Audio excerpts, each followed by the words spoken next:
Click. Click. Games Club. Hello. Hello, everyone. Welcome. Well done. Well sustained. Good to see you, friends. Thank you for being here. What is this? What is Games Club? Welcome to Games Club, where we talk about our favorite games that we have played on Twitch, because we want to know what makes them so special. Let's get into the nitty-gritty. Let's do it. But why? Why? The bigger question, why? Brian and I are developing a video game, and we want your help to make it extra awesome. So this is a little bit of research, and we need your help. We need to know. We super appreciate your research, your input, your feedback. We play a lot of games here on stream, and sometimes by the time we finish playing them, we are absolutely exhausted. Yeah. And our reaction has been ongoing for the entire playthrough, so we don't really get into discussing them as much as we would like to. Yeah. So the plan for today is spoilers are safe. You are not safe from spoilers. This game is a franchise, really. We're going to talk about all of the games together, and we're gonna take the best bits and pieces from all of them. Yeah. And let's get it going. Wow. Hey, Adelia Catnip. Adelia Catnip, thank you so much for the gift thank you. hug. Big love, friends. Thank you, friends. Thank you for your support. We really appreciate that. If you got one of those gifted subs from Catnip, be sure to thank them and check out the starter kit. We've got a button that looks like this that will show you the way around our channel. Hello. Good to see you. Mad Dog is cleaning and watching at the same time. I like your style. Perfect. You'll okay. love to see it. So there are 4 main Life is Stranges, and I'm curious, which one is your favorite? And that doesn't mean that you've necessarily played them, but out of the ones you've seen, the ones you've experienced the story, whether playing or watching, which is your favorite Life is Strange game? Is it Life is Strange 1? The original? Is it Life is Strange 2, Before the Storm? Is it Life is Strange 2? Or is it Life is Strange True Colors? It's a little tricky. The numbering is a little confusing. So type a 3 in the chat if you like Life is Strange 2. Type a 2 in the chat if you like Before the Storm the best. And we'll put number 4 for Life is Strange True Colors. And Jarhead, my friend. Hey, Jarhead, thank you for bringing the heat. We appreciate you. Thank you so much, friend. Thank you for the good vibes. If you got one of those 10 gifted subs from Jarhead, be sure to thank them and check out the starter kit. That'll show you the way around the channel. Let's see how the poll's shaping up. All right. This is what I had a feeling it was going to be between these two. I would definitely put these as the top 2 for me anyway. Yeah. I think if I was going to answer this question, most honestly, I like Life is Strange True Colors is my personal favorite if I had to pick. But we've had a great time streaming all 4 of these games. Yeah. Do you have a preference? Well, I mean, I think that it would be between the first one and True Colors. I think, I mean, honestly, I thought the story overall for True Colors was a little more, I connected to it a little bit more. I felt the Life is Strange, the original, really took me back to my high school time. Right. So it felt very nostalgic. True Colors, I felt like I could connect to a little bit more in this current iteration of my life. But I liked them both. I thought that the powers were really cool and the stories were really cool. I'm not surprised to see Life is Strange 1 win this poll. If anybody else wants to jump in there and go for it, now's your last chance to vote. Let's get an official an amount. My wife's got her notebook. I got my notebook and I got my new pen. She's got her notebook. Thank you so much, Jade. New pen. I got my notebook. I also want to share, while people finish up polling, that we've received some mail. So on today's stream, we are going to crack open a little bit of mail. And one of the things in the mail was this. Oh. I don't know if anyone can guess what might be inside of this box, but I took a peek, and you're correct. That is from Uni Bulbit Looney. And then we also have a box that has come all the way from the land of Canada. So thank you to Canada. We appreciate you, and we'll crack open that box towards the end of the stream, I think. All right, so it seems Life is Strange 1, the original, is taking the cake for the most beloved, followed by Life is Strange 2. No, Life is Strange True Colors. True Colors, then Life is Strange 2, and finally Before the Storm. Which I think makes sense, because Before the Storm is a continuation of the first one. Yeah. We also have the DLC of Captain Spirit, I think was not included on here. We didn't play that one, right? No, we did. All of our playthroughs are up on YouTube. You can check it out. Exclamation point Life is Strange in the chat. We'll get you the link if you want to watch our past playthroughs. Exclamation point True Colors and so on. Life is Strange 2 is up there as well. Super appreciate you all giving your input. Thank you. Yeah, you're here for the tea. Yeah. Kai Wright, welcome back for 5 months. Hey. This series is on your to-do list, so you're avoiding spoilers. Oh, okay. Well, Totally see you understand. later. Bye. Totally understand that.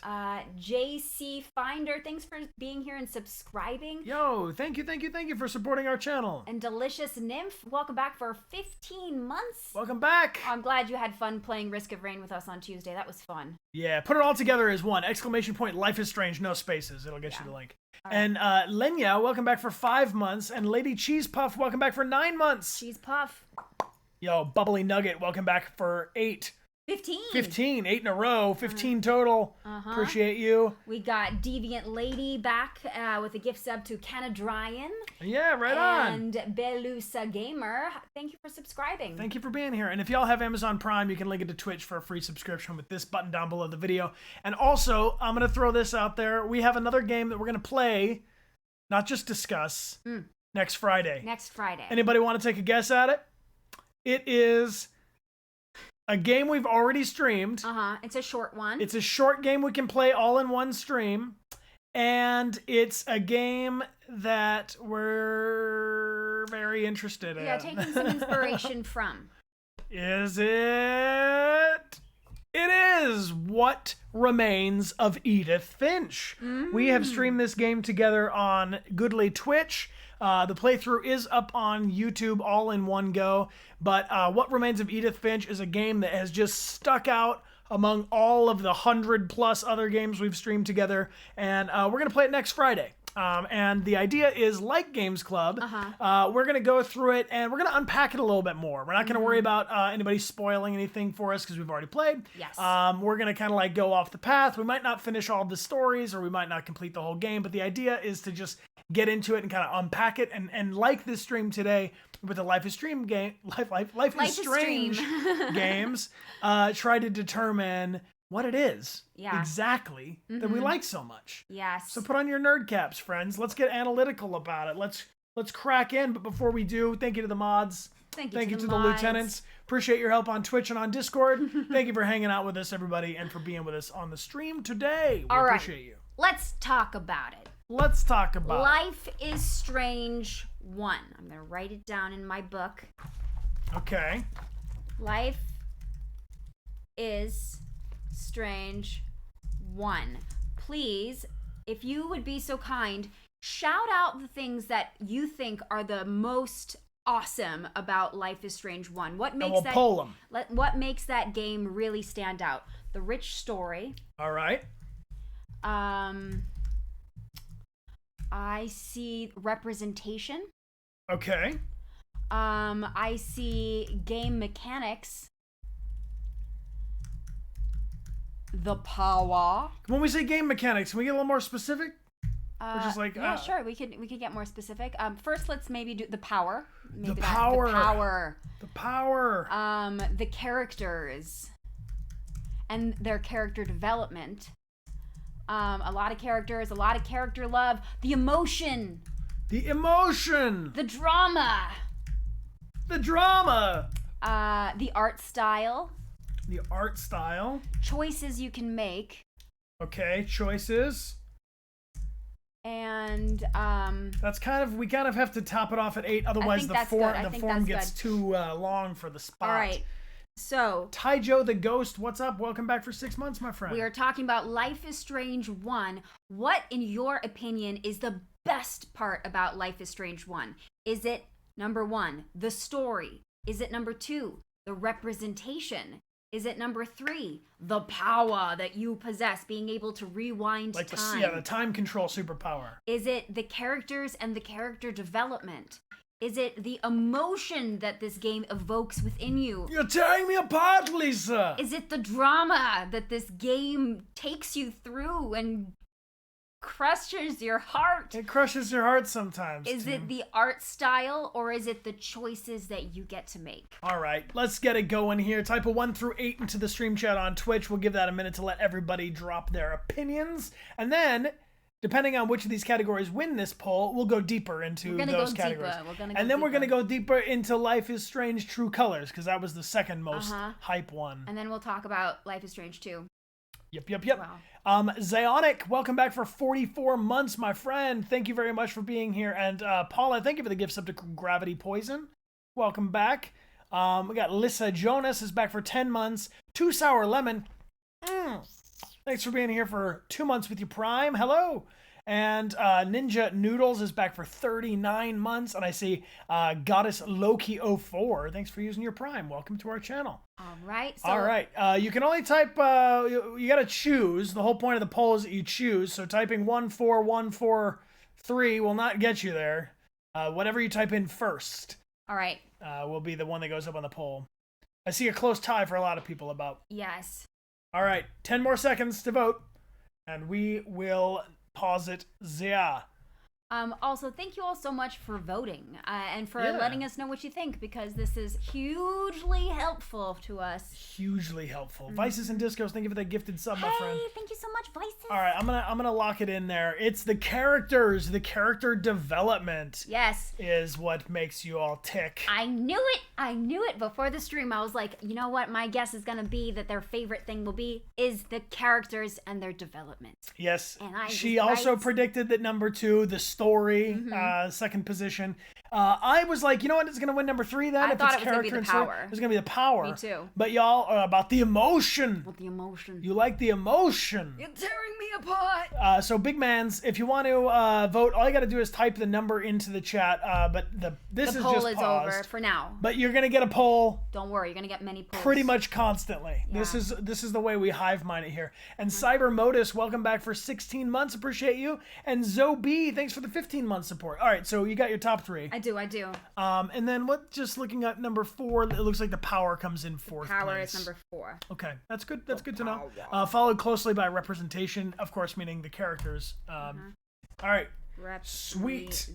So, okay. Characters. So let's get into the characters. Who are your favorite characters in this game? I know who you're gonna say, but I just want you to say it. Hit it with us. Hit us with it. Okay, Chloe. Max. Kate Marsh. Who else is in there? Warren. Max. I remember Warren. Obviously Jefferson. Mr. Jefferson. No. Mr. Jefferson. Why? Sean. Pompidou. Okay, Mr. Jefferson, because he's the. Pompidou is the dog, right? Oh yeah, Pompidou. Pompidou. Oh, I have bad memories. Oh no. We got one more spot here. Frank's Beans. Joyce. Rachel. Yeah, she's a character. Is she in this one? She's talked about, but does not. She's not actually in this. She comes in before the storm. Nathan is the other one. That's getting some love. Frank. Oh yeah. What do you think, Frank or Nathan? I only got one more spot. I honestly do not. Frank was eating those beans. Oh. And Nathan was being a little kind of wiggly worm. Oh, and Joyce. I'm seeing Joyce. Frank. Joyce is the mother. Frank. You kind of love Frank. I'm seeing more love for Nathan. You know what? I'm gonna take Jefferson off there because he's nobody's. No, I mean I think Jefferson is important because he's the villain. Jefferson. And it's important to know because every Frank. Story has to have some antagonist. I'm taking off Pompidou. Sorry, team. Pompidou. It's not gonna help me develop our game to know that you like Pompidou. We're getting those.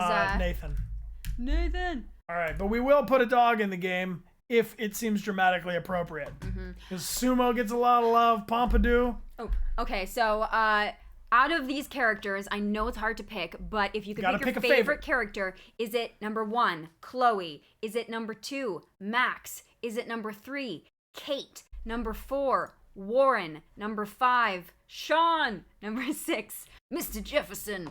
Number 7, Frank. Or number 8, Nathan.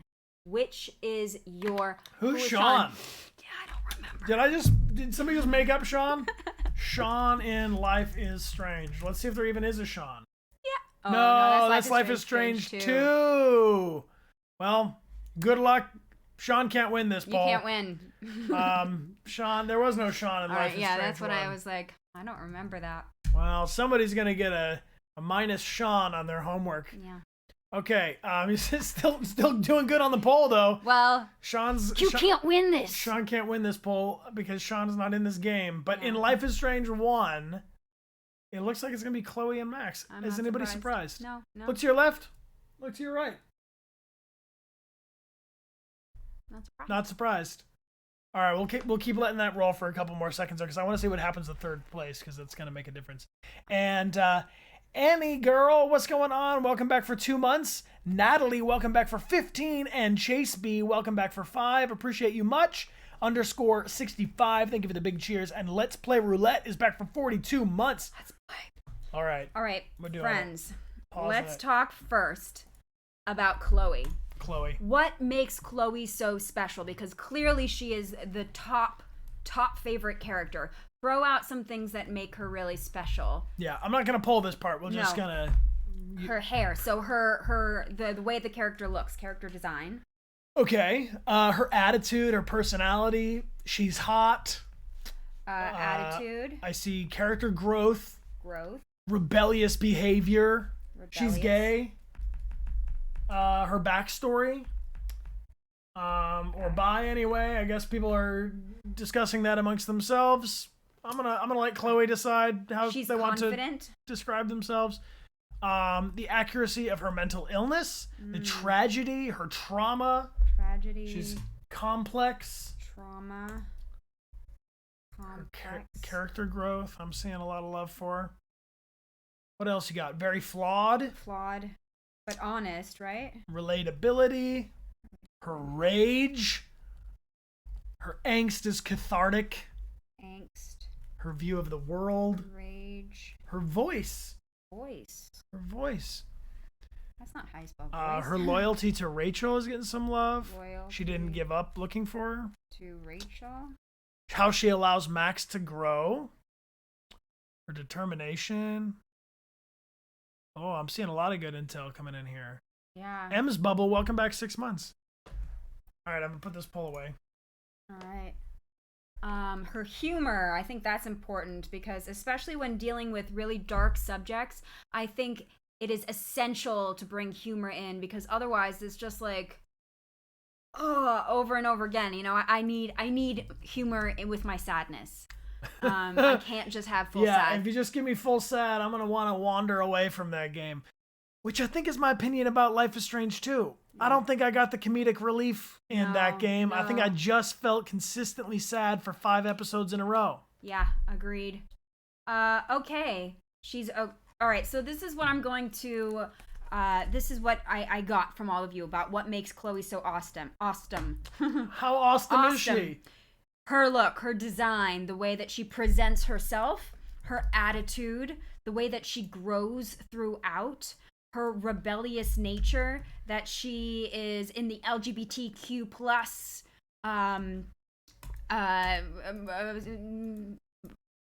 lane. There we go. She's in that lane. Her backstory, that she's confident, that there is a tragedy to her, that she's gone through a lot of trauma, that she is complex, that she's flawed, that she's relatable, that she's angsty and full of rage. She has a really nice voice. She has a loyalty to Rachel when everybody else is kind of moved past. Yes, community was the word you were looking for. Yeah, community. Too obvious. And humor, that she brings humor to the story. She feels very fleshed out. Yes.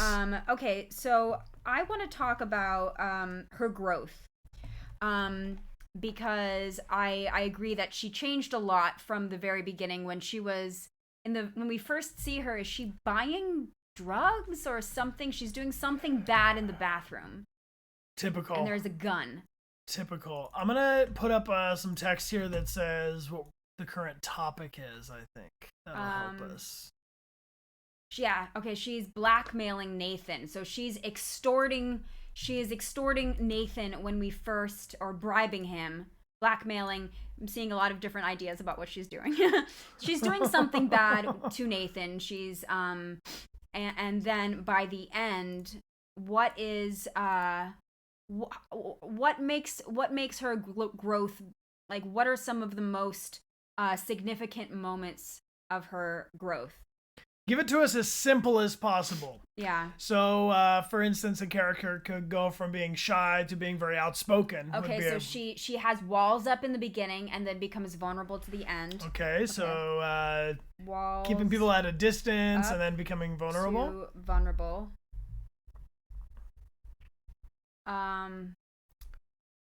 She sacrifices herself to save Arcadia Bay. But do you do that? Is that actually your choice as the player? Because you can choose to save Bay or to save the Bay. So That's really more of what Max does. Yeah. Right? Her final monologue. Oh, forgiving Max. So forgiveness. So anger, and then that turns to forgiveness. We're discussing the character arc of Chloe. Mm-hmm. Chloe. She realizes that everything doesn't revolve around her. She understands other people, so she goes from selfish to selfless. Selfish to selfless. While we're discussing it, I'm just going to pop this up there. When you played this game or watched someone play it, did you or they choose to save 1, the Bay, as in your true love, or number 2, the Bay, as in Arcadia Bay? What did you do, team? What did you do? I also see that she supports Max in the end with her decision no matter what. So supporting, I think that turns in with a selflessness. She takes responsibility in the end. Takes responsibility. Pretty interesting split here so far. Pretty interesting split so far. Pretty even. All things considered. Doesn't revolve around her. You like the ending where you save the Bay because it has more emotions in it? All right. Or Tinkerzone says, obviously you save Bay, not Bay. Bay. Let me catch up on this real quick. Right. Ty Joe the Ghost, welcome back for 6 months. Appreciate you being with us. And Cyber Modus is back for 16. Snake Eye Soup is back for 7. And Bad Sapphire Wolf says, no, Mr. Jefferson. No, back for 31 months, Bad Sapphire Wolf. And Debo is suggesting to press X to Sean. I have a question for all of you. If in this first game, instead of Max being the main character, it was Chloe, do you think you would love Chloe as much as you do? Or is part of what makes Chloe awesome is that you as the player are relating to her, but you are not? Is it the Han Solo conundrum? Yeah. Where supporting characters are infinitely cooler than the protagonists just because they don't have the burden of the main storyline on their shoulders? That's what I think. That's what I think it is. Let's see. Bay, just to round this out, so we're not having 3 conversations at the same time. Bay wins this, but only slightly. So I think it's worth mentioning that in the final conundrum, you only got about 7% discrepancy towards saving the Bay. So you don't have to write the percentages down, but it's just what I'm getting at is that the final decision is pretty split. Yeah. Because if you play a game that's like, oh, do this or that at the end, but almost everybody chooses one option, it's not much of a... I think that's how you can measure it being successful, is that it is a debate between the two. Yeah. So I'm definitely seeing a lot of people saying that Chloe is really good as a supporting character, and that you liked having her as not the main character that you're playing, but as the one that you're relating to. It seems to be the overall consensus. That's interesting. Okay. So, do you want to talk about... Here, I'm just asking that question in a formal way. Yeah. Which is, I want to play Life is Strange 1 as Chloe. Yes, number 1 in the chat. If you want that Chloe POV. Chloe would just be as awesome if Chloe was the main character of this story. Or number 2, no, gotta be Max. Well, because also it's interesting in Before the Storm, you are playing as Chloe, though it's a very different experience. And that one lost the poll. And she didn't have a power. That was also another big difference, is that Max has this superpower, but Chloe does not. I guess you could assume that Chloe would have some powers if you were going to mix it up. I mean, I guess that's open for interpretation. I guess what we're trying to decide here is the protagonist element, right? Max. So Max got second place on the poll, Yes. right? And I think that I call that the Han Solo conundrum. I think that Luke Skywalker is awesome, but he's not nearly as awesome as Han Solo because Han Solo doesn't have to buy into all the burden of the main storyline. Luke's got to do a whole bunch of, exposition and explaining everything and having this character arc. And Han Solo gets to just like pop in for a couple of scenes and be a badass. So Annie Girl says that Max's chillness made the game really nice because then you're controlling a character that is a little bit more level-headed, and then you're coming up against characters that are more have more fluctuation in their emotions. I see Orsifator. Sorry if I said that wrong. Orsaptor is saying the protagonist has to be flexible and in a way bland enough so that the players will make a variety of choices, right? So it's got to like make sense. If the character that you're playing as is too flavored one way or the other, let's call it, then it might seem disingenuous if they made one choice over the other. Gotta be Max. All right, thanks for humor in that poll, team. And Scorpio Inc., what up? Wow, that went by fast. Welcome back for 2 months. Thank you for the resub. And Deviant Human, welcome back for 44 months from the Netherlands. Thank you for the good vibes. All right, next up. All right, let's talk about Max. Let's talk about Max, Let's talk about Max. Let's talk about what makes Max such an awesome character. What are your favorite things about her? What it is. Max. Yeah, let's talk about Max. That she's honest. That she has this power. I'm going to pull these ones because we're talking protagonist here. Okay, empathy, down to earth.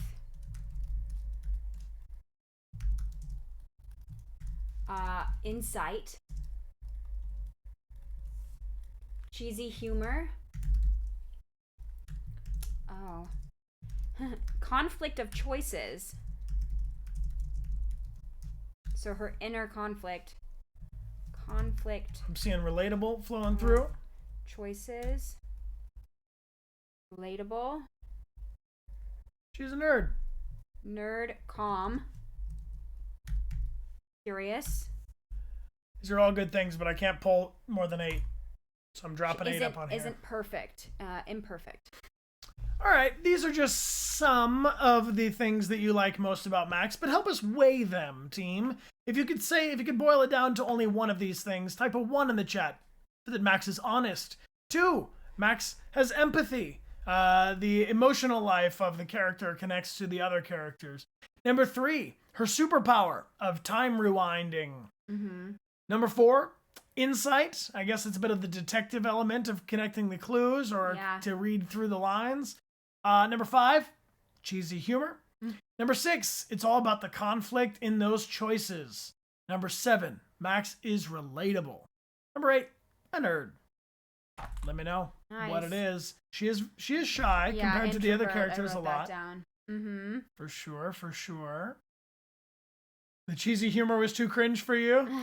See, sometimes I'm like, the more cheesy it is, the better, So she wants to help people. Wants to help.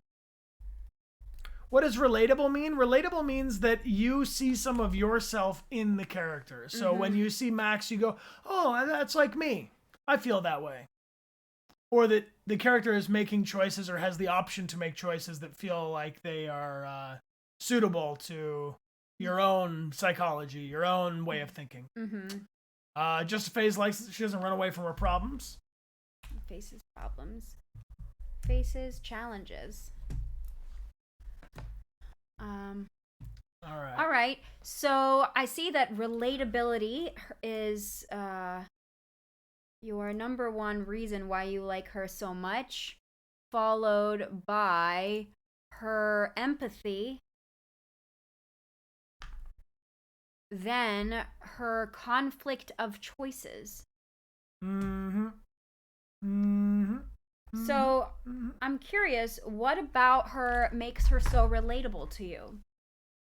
Is it the fact that that she has all of these other things within her, and that's what makes her relatable? All right, GCat's got a whole thing to say right here.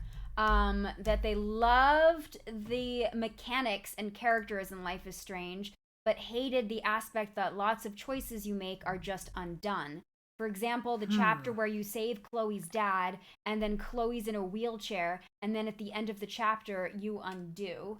I understand the choice at the end of the game, but it made me feel like the whole game didn't matter.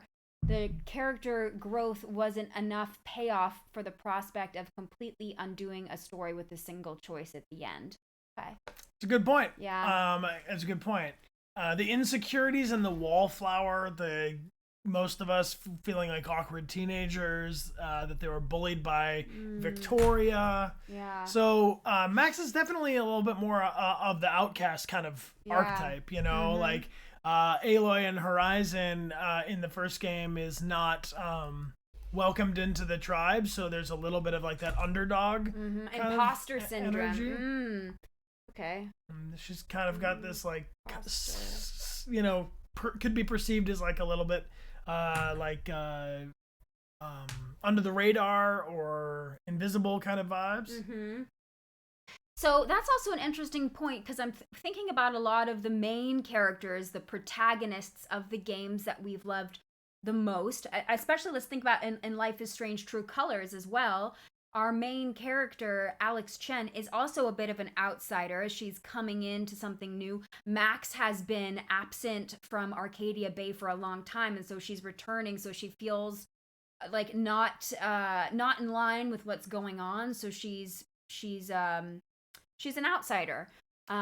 Is that what? Yeah, but I'm gonna check that real quick, because the outsider thing only goes so far under certain circumstances. Not to make everything loop back around to why I am not as excited about Life is Strange 2, but they are outsiders inside of their white privilege in their world. They're not outsiders like the world is stacked against them outsiders, because the brothers in Life is Strange 2 are way more of outsiders in the world of the story that they're in, and they're literally like constantly attacked for it. Like every episode is a different version of why it sucks to be them in this story. Yeah. And it makes you go through their paces, and so you're living through this sort of walking in their experience, which is very far from my day-to-day experience. But like being an outcast because you're shy, or like you're a little more into books than you are into parties, or like the new kid in town. Yeah, is totally different.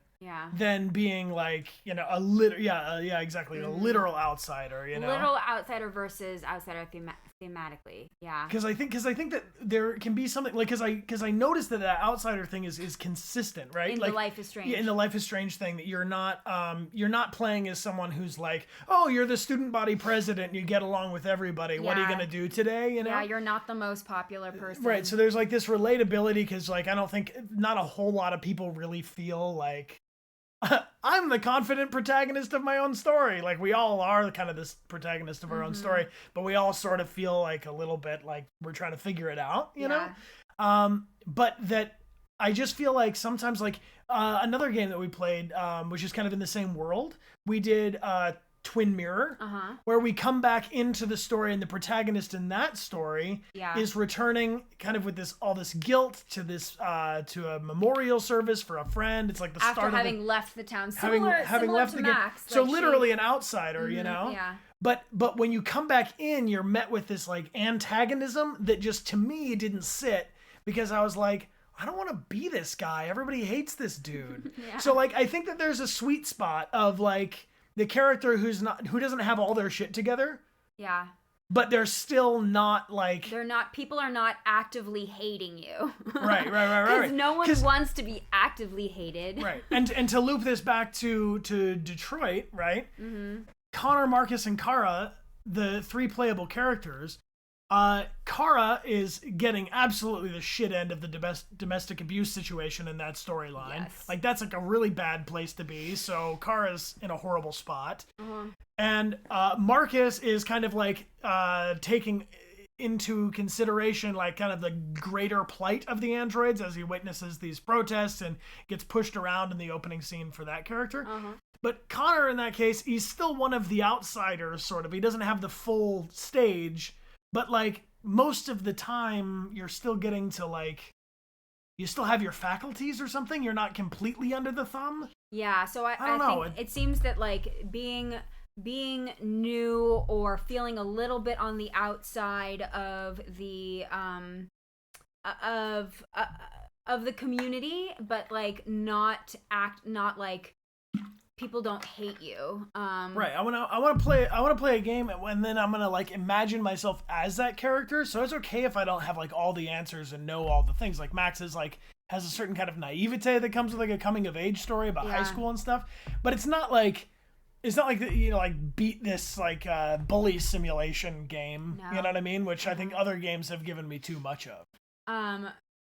Yeah. Okay, so if talking about Max as a character, your favorite thing about her was that she was relatable, she was very empathetic, and she was conflicted over the choices that she had to make throughout the game. She was also honest and down to earth. She had an insight, so she was able to understand people on a deeper level. I think also because she's looking around and getting clues as to what's really going on with somebody. She was cheesy. She faced her challenges even though she was afraid. She had an imposter syndrome. Right. She's nerdy, but calm and curious, that she's imperfect, and that she wants to help people despite her insecurities. So, right on. Yeah, okay. That's all good intel. I think the relatable thing is huge, and I think that when it comes to the conflict of choices and empathy, I'm going to say that those things are cannot be removed from one another. Yeah. Because if Max was not a relatable character that was empathetic to the positions of the NPCs or the characters that she's making choices about, then it wouldn't be a conflict of choices. Yeah. It would just be, I feel this way, so I'm making these choices, and I don't care how it affects you. So I think you have to have a character that has a strong moral compass. That has a strong moral compass enough to at least be listening to the NPCs to say, oh, if you go this way or you go that way, I'm going to feel the reaction and the response to that. Gina, thank you so much Gina! for the gift sub group hug. Thank you, Gina. And if you got one of those gift subs from them, please be sure to thank Gina and check out this starter kit. And X Willong, thank you so much for subscribing with your Prime. Hey, welcome. All right, let's talk next about Kate Marsh. What makes Kate such a awesome character? Let's talk about her. All right, what makes Kate Marsh so awesome? Poor Kate. Hit me with it, team. Let me know what's the news. She's sweet. She's sweet. She's shy. Very shy. She breaks your heart. Breaks your heart. So she's tragic. Her heart. Shy. True to a fault. She's someone you want to save. You want to save. Innocent. Or, naive. Who is Kate? Kate she had the bun and she was being bullied. She was not the bully, no. I'll change this up here so we know we're talking Kate Marsh. You're involved in a life and death choice for her, so you feel a responsibility.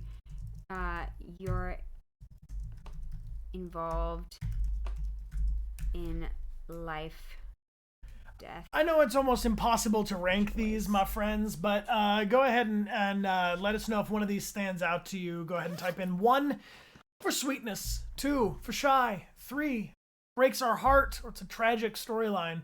Number 4, true to a fault. Number 5, someone you want to save. Number 6 is naive.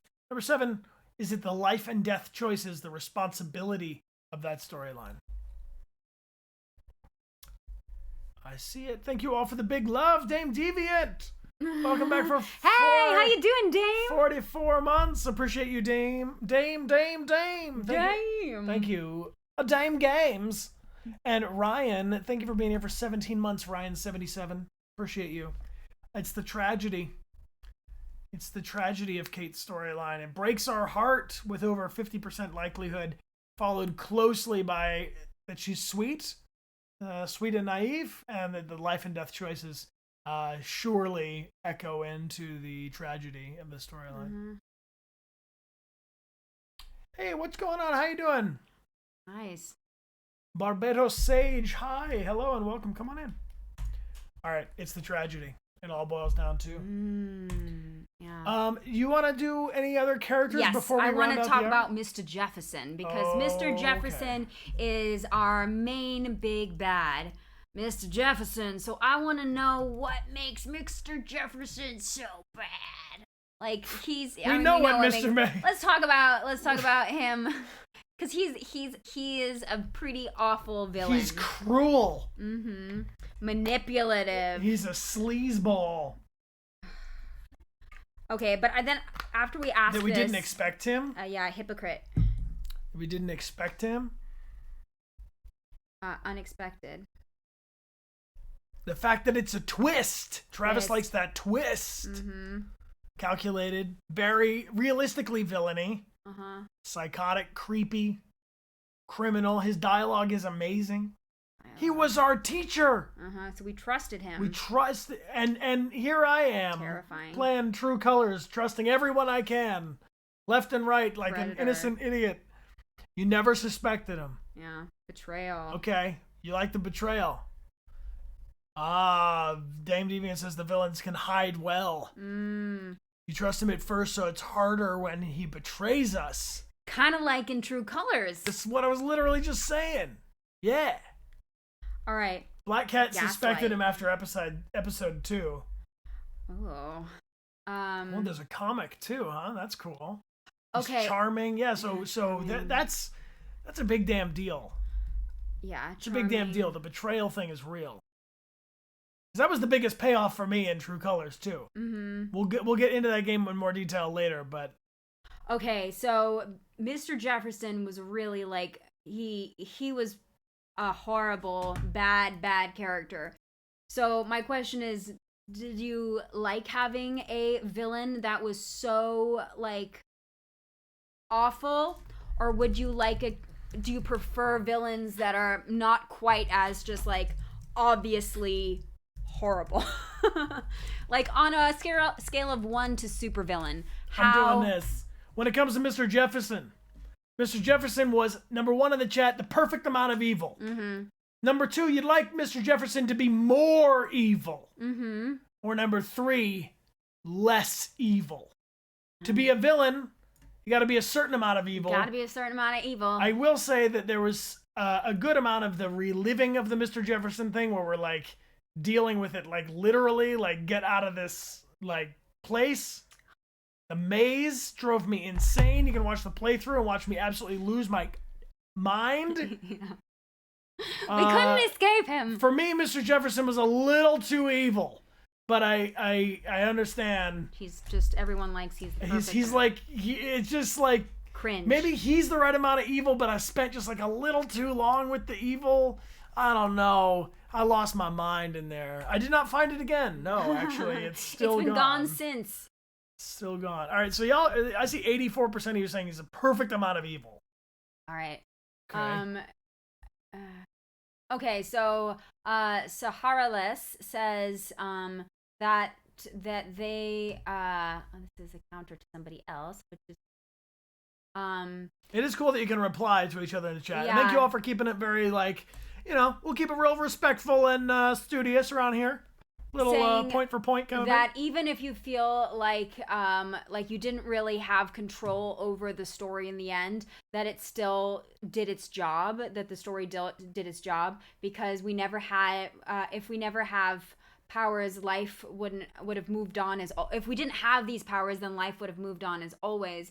But because we have these mind-blowing powers, it comes with a great responsibility. So even though in the end it feels like it might not feel like you're you really had that much control in the end. The point is that you were learning the consequences of if you did have that kind of control, all of the rippling effects that it would have.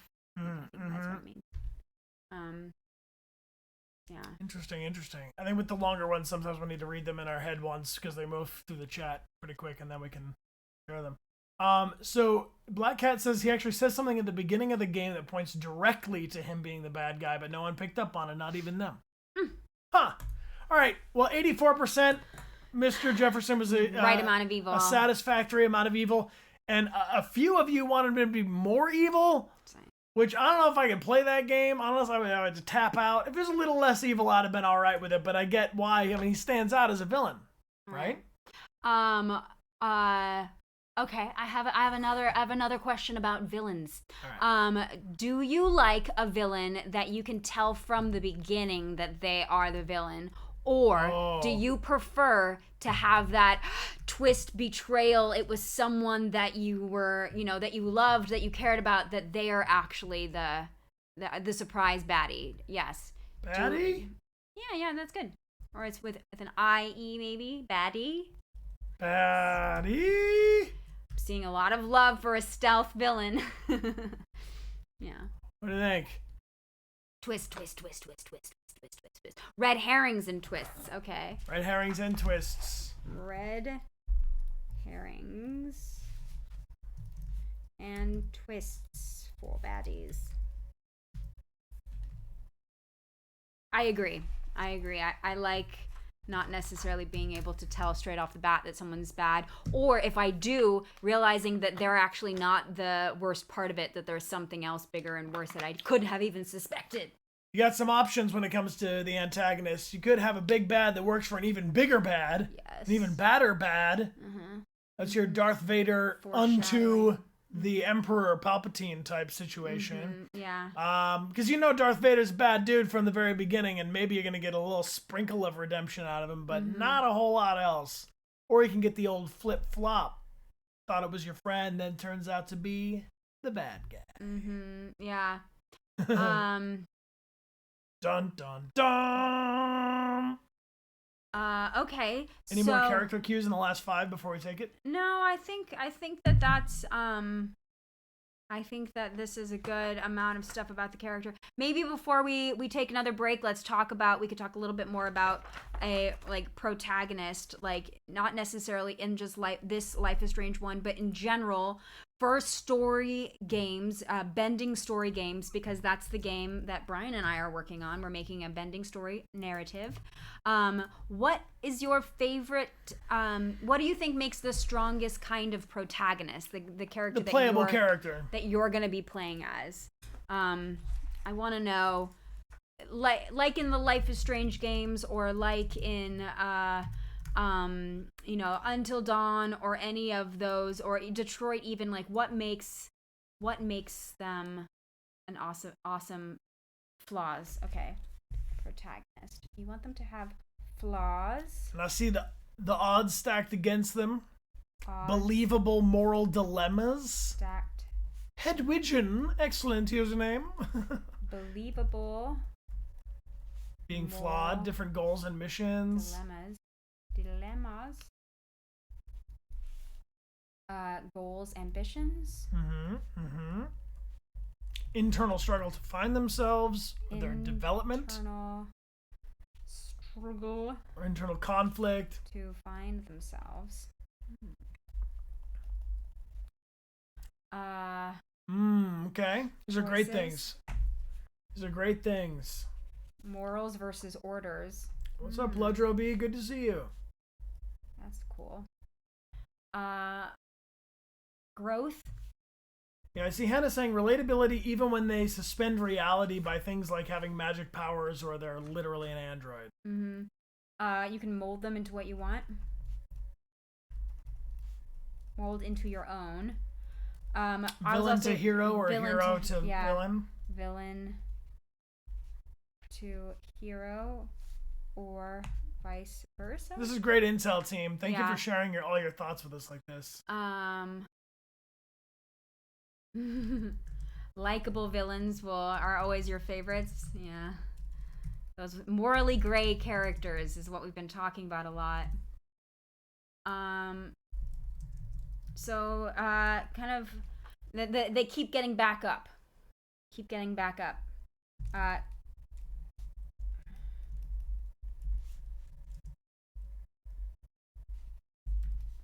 Nice.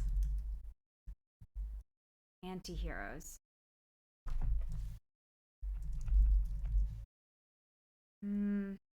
Different ways to project onto them. Okay. All right, so your favorite types of protagonists in these bending stories seem to be... Oh, I'm seeing now also character creation. Yeah, character creation is a big damn deal. Maybe we could do a little poll on that. We could do a character creator poll too, yeah. All right, so you love a protagonist, a playable character that is flawed, whose odds are stacked against them. They have believable moral dilemmas with strong goals and ambitions. They're in an internal struggle, maybe to find themselves or to figure out, who they are and what they stand for. Morals versus orders. They have some kind of growth that you can mold them into your own version of this character. A villain to a hero or a hero to a villain. And then they keep getting back up despite all of the setbacks. You also love a good anti-hero, and that there's many different ways to project onto this character, and that you want to be able to maybe have some kind of character creation. Cool. Also, Jarhead. Yo, thank you so much, Jarhead. Thank you for the 15 gifted subs. Thank you. Thank you, friend. Can we give you a big hug? Yes. Appreciate you hanging out with us. Thank you for your good vibes. Thank you. And if you got one of those gift subs from Jarhead, be sure to thank them. And Alania, thank you for being here and cheering. Big Bean 141 and Big Bean. Mr. the Scarecrow, thank you for subscribing to our channel. We appreciate you supporting us like that. And this is some origin and backstories. Very cool. Yeah, let's maybe before we go on our hydration break, could just leave you with one little poll question, and then we'll come back and we'll talk more about the story when we get back. But first, we would like to know, what is your ideal length for a branching narrative game? Total gameplay. All episodes in one Life is Strange would equal one game. Yes. Is it between 1 to 3 hours? Is it between 4 to 9 hours? Is it between 10 to 12 hours? 12 to 20 hours, or more than 20 hours? What is your ideal length for a full playthrough of a branching narrative game? Please let us know by typing 1, 2, 3, 4, or 5 into the chat, and let us know what your thoughts are. And for reference, anyone who's curious, this is what How Long to Beat says is the length of the games we're discussing. Life is Strange is around 14 hours, and the main story could be 16 and a half. Completionist playthrough might be 18 hours. Let's look up Life is Strange 2 for reference. Life is Strange 2 is about the same length, 16 hours. The main and extras, 18 hours, or a completionist playthrough might be 20 hours. And Life is Strange True Colors is 10 hours, so decidedly shorter. About 11 and a half hours with the extras, or a 13-hour completionist playthrough. And I guess I could look up Before the Storm too, but I think that one's probably even shorter. The same, 10 hours total, 13 hours for a completionist playthrough. And Melly Girl, welcome back for 20 months. Welcome back. Thank you for being with us. We're going to take 5 short minutes, my friends, but if you would like to help us get the word out about our upcoming next Friday game, I'm going to retweet right now that we're going to play Edith Finch. Edith Finch will be our next Friday game. We're going to be playing through What Remains of Edith Finch and doing a Games Club style playthrough where we're going to be talking about it. We're going to be getting in a little bit more deep into what makes the environment and the stories really stand out. So come join us again next Friday for that good time.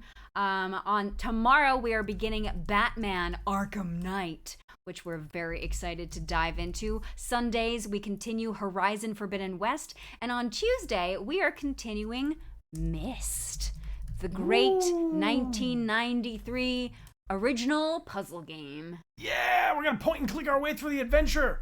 All right, team, we're going to leave this poll up during the hydration break, but if you'd like to retweet to help us get the words out, those are the words. Those are the words. We'll see you in 5 minutes, my friend. Thank you all for hanging out with us. We'll see you very soon. Welcome back. Hello. Hey, everybody. You made it. All right. So we asked at the beginning of the break what the ideal branching narrative game is in terms of length for the entire playthrough. And you have pretty much said that it's between 12 and 20 hours. And everybody says it's between 10 and 20, pretty much. Yeah, so more than 10 hours minimum. Does anybody can anyone name, those of you who said more than 20 hours, what's a branching narrative game that's longer than 20 hours in one game? Yeah, I don't know. We haven't played one yet. Is there one? And Jarhead, we did play Edith Finch a long time ago, and so this will be our second playthrough. Yes. What remains? Last of Us. Is Last of Us a branching narrative game, though? I wouldn't say it is, because you can't really make any significant changes to the story. It's like it's gonna happen no matter what. Yeah, I guess Cyberpunk, the narrative branches. That's an open world game, though, so it's a little different. Still a story game. Yeah. The Witcher games, I guess, would be examples of that. Also another open world game. So Dragon Age. So I think Mass Effect. So I think what the distinction is that if it's over 20 hours, it is an open world story game. So that's not necessarily the case. Not all games over 20 hours are. Mass Effect, everything that they're bringing up is an open world game. Mass Effect, right? But we can't define an open world game as a game that's longer than 20 hours. That's not. I mean, babe, you could play Tetris for 20 hours, and it's not. But that's not a story game. Exactly, but I'm saying specifically. I'm just speaking in total terms here. Well, Red Dead is also an open world game. Yes, so there are open world games that are narrative heavy that are longer than 20 hours. But if the game is not an open world game, and it still is narrative heavy, I don't think we know any that are over 20 hours. No. So I think the biggest, maybe The Walking Dead. It's a whole damn series. That's a series, though. So yeah, there's like season 1, season 2. Season 3. How long is the season of Walking Dead? Let's find out. The Walking Dead Telltale series. That's like that's not over 20 hours. That's 12 to 14 hours for the first season. I could look up Walking Dead. We've only played the first 2 seasons of that. Let's see. Season 2 is even shorter. 10 hours? I think Until Dawn was 10 hours. No, Until Dawn's a little longer than 10 hours. Okay. Hey, X Rinmin, thank you so much for the triple gift subs. No, it's around 10 hours. I mean, unless you go through and you do the whole completionist thing. Detroit is about 10 hours too. No, it's not. It's a little longer. 12 hours. 12 hours. Or a 30-hour completionist thing. All right. Beyond Two Souls, that's worth guessing. Let's see. Beyond Two Souls. Was Beyond Two Souls longer or shorter than Detroit? A little shorter. 10 and a half hours. A little shorter.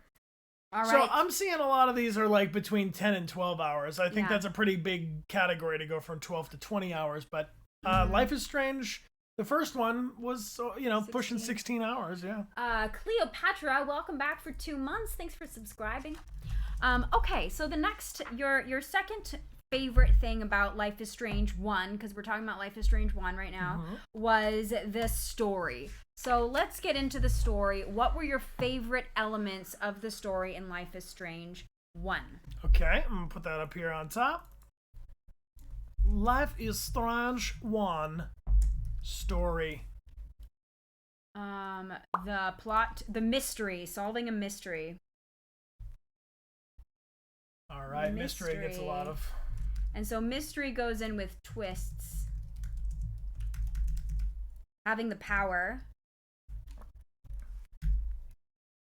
What I also thought was really cool about coming of age, her power is that she discovers it in the very beginning. She does not have the power before, but you discover it as Max is discovering it as well. The question is, what is your favorite element of the Life is Strange 1 story? We're shouting out some different things. Right now I've got that it's a mystery. We also have that it deals with powers, and that is a coming of age story. Potential for different storylines. So it's really branching that there's. So that's a given in this whole conversation. Yeah, okay. The uncertainty if Rachel's alive, so that ties into the mystery of what happened to her. The character relationships.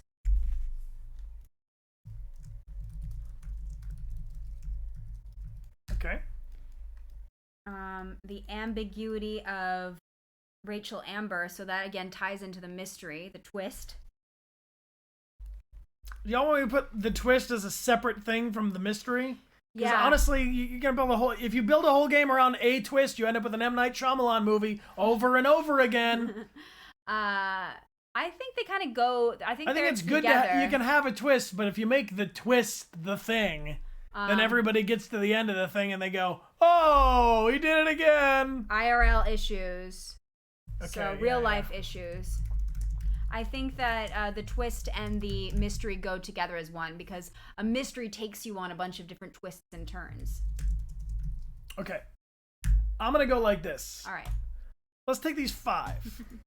Okay, what do you think was the best story element of Life is Strange 1? Was it the mystery and the fact that you were trying to solve what happened to Rachel Amber the whole time? And if the twist is the big thing for you, type 1 for mystery. Yeah, because that includes the A good mystery's got a twist. Was it the fact that you had these magical powers that you were unlocking and discovering of being able to reverse time? Was it that it was a coming of age story, so it was discovering who you are as you enter into this new realm of your life?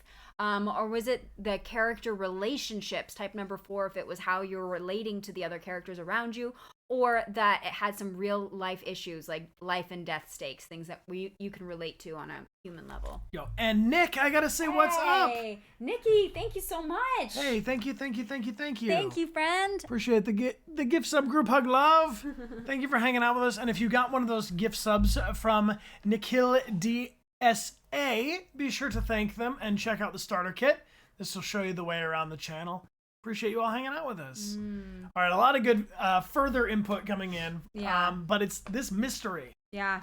This mystery is the number one thing, followed up by the character relationships. And the powers are only slightly beating the real life issues of life and death. But not really that much. That's why your husband said slightly like that. Slightly less now. Slightly less now. 0.7%, 0.5, 0.6%, 0.5%. Oh my gosh. What's it going to be? Someone help break this near tie here. If you really have a strong feeling about this slightly more powerful powers, type it 2, and slightly less on the real life issues. Yeah, it's true. You can make a great story without giving characters power. That's true. That's true.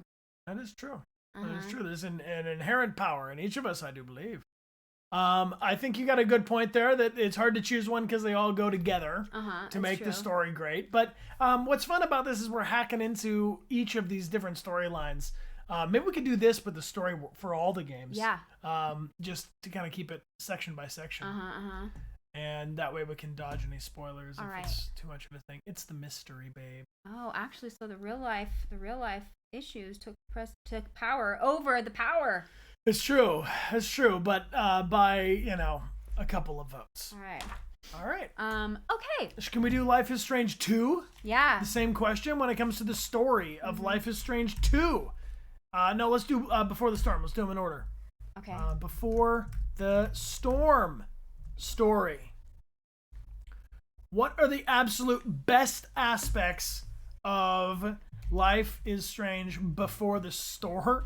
Before the Before the story? Before the stormy storm. There we go. Okay. Okay, so from about Life is Strange Before the Storm, what were your favorite things? The characters of meeting Rachel finally.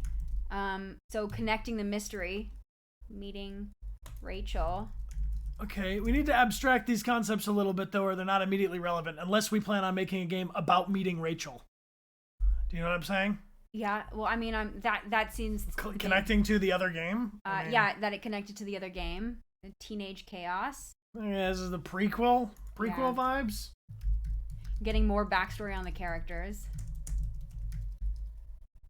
Okay. Backstory on already beloved characters. Okay.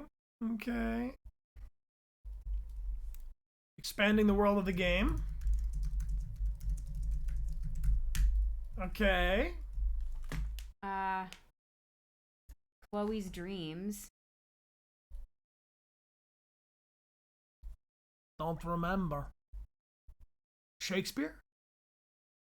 What? Yeah, they do the Shakespeare play. There's that whole play. The play within a play? Play within a play. I think that might have been my favorite part. And there were no powers in that one, right? No.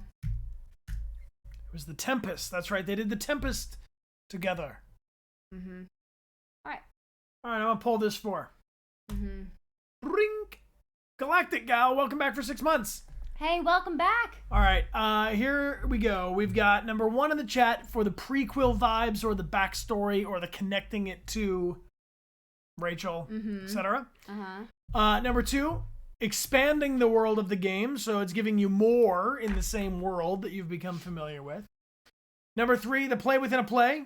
The Shakespeare bit where we were dealing with the things that were happening in the present moment while we were also dealing with the story of the bigger Tempest. And number 4, that there were no powers. And Guardian D, thanks for subscribing with your Prime. Appreciate you being with us. Thank you.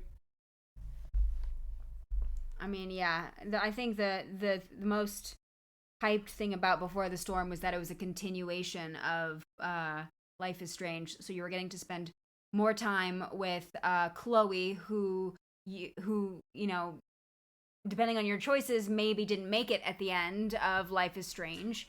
So you're getting to see what happened to her before, and you're also tying in the mystery of Rachel Amber, because now you're seeing her alive and, you know, at school and stuff.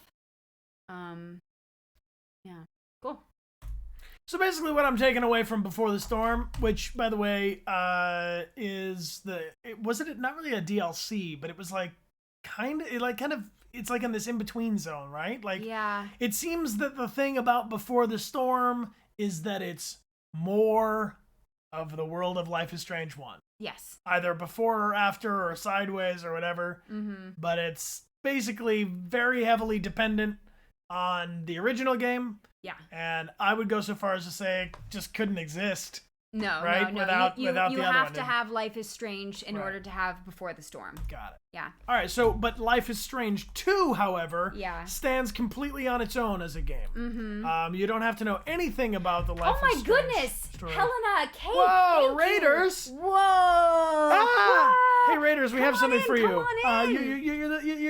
You're bright like diamonds. Oh my goodness! Thank you for being here with us. Helena, thank you so much for bringing your crew. Yo. Welcome, friends. We are doing something called Dechart Games Club, and today we are talking about Life is Strange, the whole series. We're getting into it, talking about what we love about it, what we don't necessarily like about it, what makes it so special, because Brian and I are developing a video game, and we want all of your help in order to make it awesome. Yes. Wow, thank you for being here. We're currently discussing story, and if you want to shout out some ideas for us, what is the best about Life is Strange 2? To story. Feel free to share them. Also, what were you all up to over on Helena Cake's channel? You brought cake? Awesome. Oh, thank you. Wow. Appreciate that a lot. The family brother relationship. Definitely think that was the one piece of it that stuck out to me the most. The power that he has, which is, I'm going to call telekinesis. Basically. I mean, he's got like a shockwave kind of a power. But the biggest difference is that in Life is Strange 2, the main character, the protagonist, does not have the power, but instead it's his younger brother, so it's a non-playable character that has the power. Different viewpoint. Yes, I see the real life issues that it deals with, kind of social events and topical, like real world concepts about survival and outlook on homelessness. I'm seeing also, of course, the racism that these characters face. The actual adventure of traveling south, so you're changing environments. Adventure south. Responsibility of being the eldest. So you're having to take on the responsibility.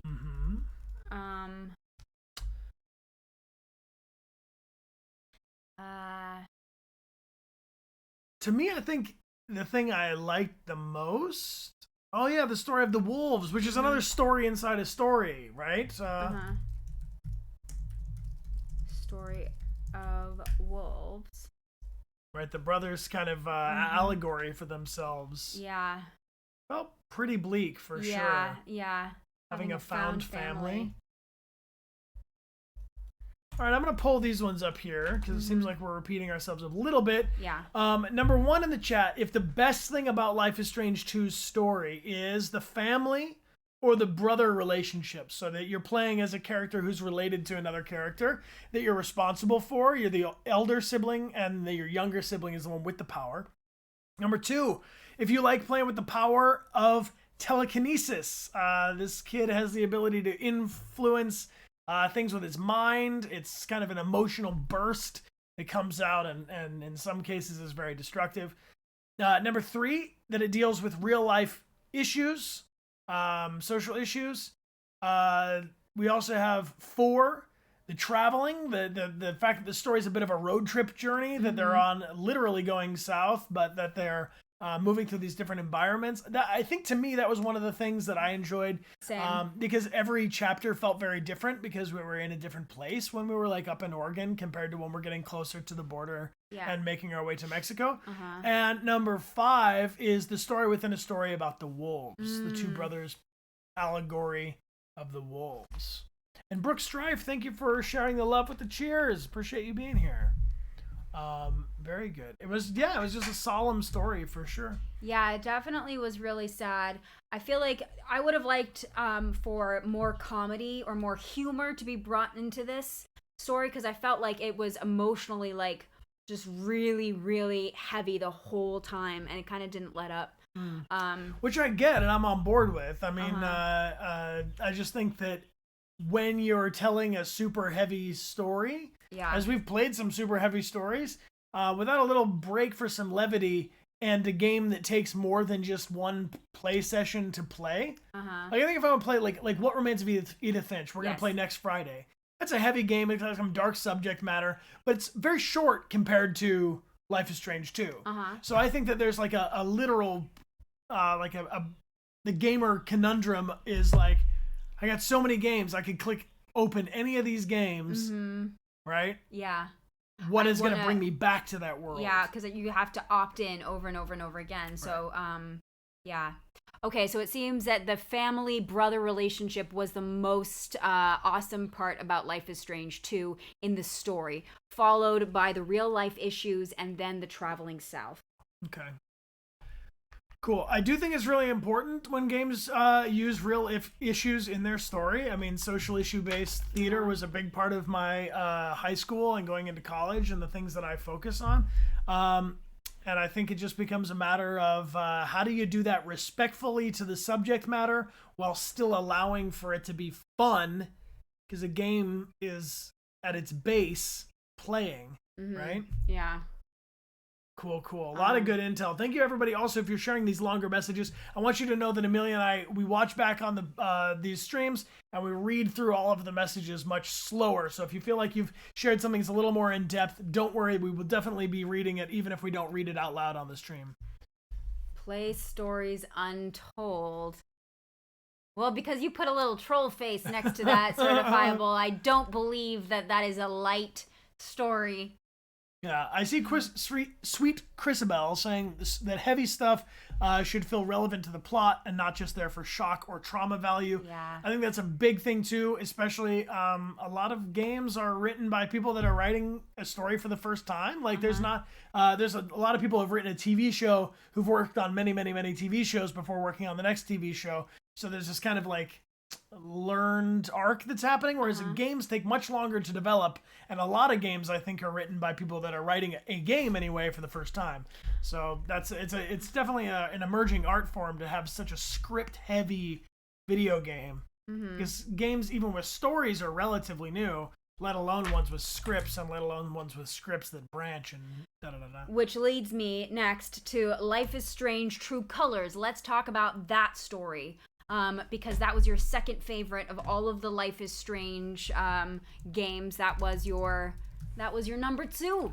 Yeah, what's the greatest thing to you about Life is Strange True Colors story? And then we're going to move from that into the characters of Life is Strange True Colors. Yeah. It was emotional, her powers, so her empathy powers. It explores grief. Okay. It was about finding found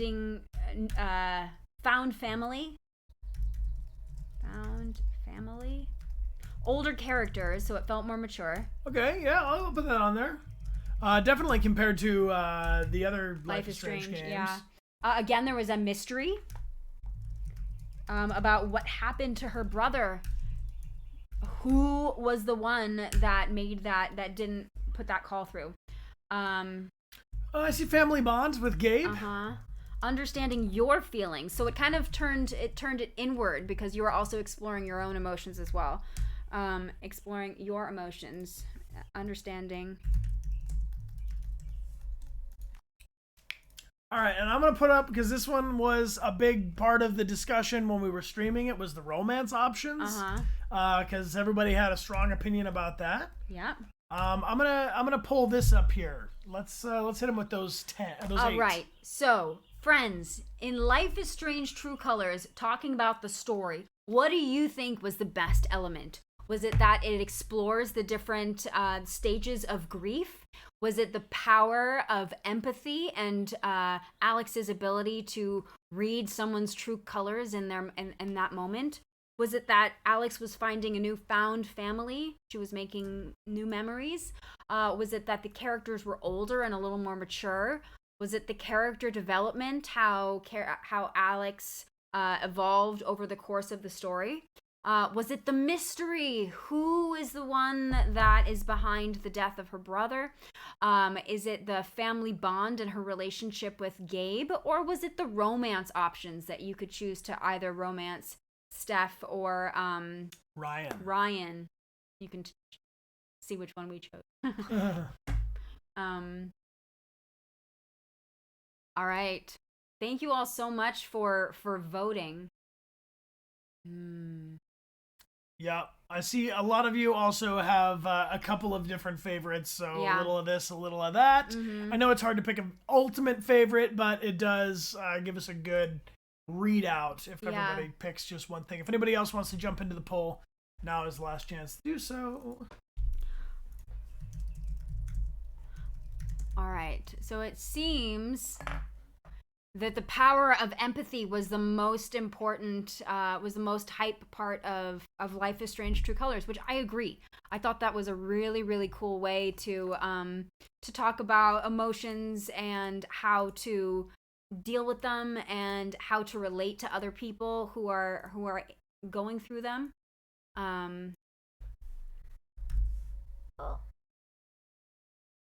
Just adjusting for some buffers. That should be a little more stable, team. If you're having any trouble with the lag, go ahead and hit refresh. It should be good for you now. It's stable on our side again. So, power of empathy, clearly the characters being older helps, and the found family aspect of it. Yeah. Yeah. Cool. Yes, thank you, mods. Thank you, mods, for helping me out. Yes. Thank you, lieutenants. Appreciate you chilling. Thank you. So I'm gonna throw this out as a question in general. You got this? These answers here? Yes, the power of empathy was clearly the strongest part of Life is Strange. True colors. All right. All right. So this is how I close. There's like little windows. And I'm gonna just get it.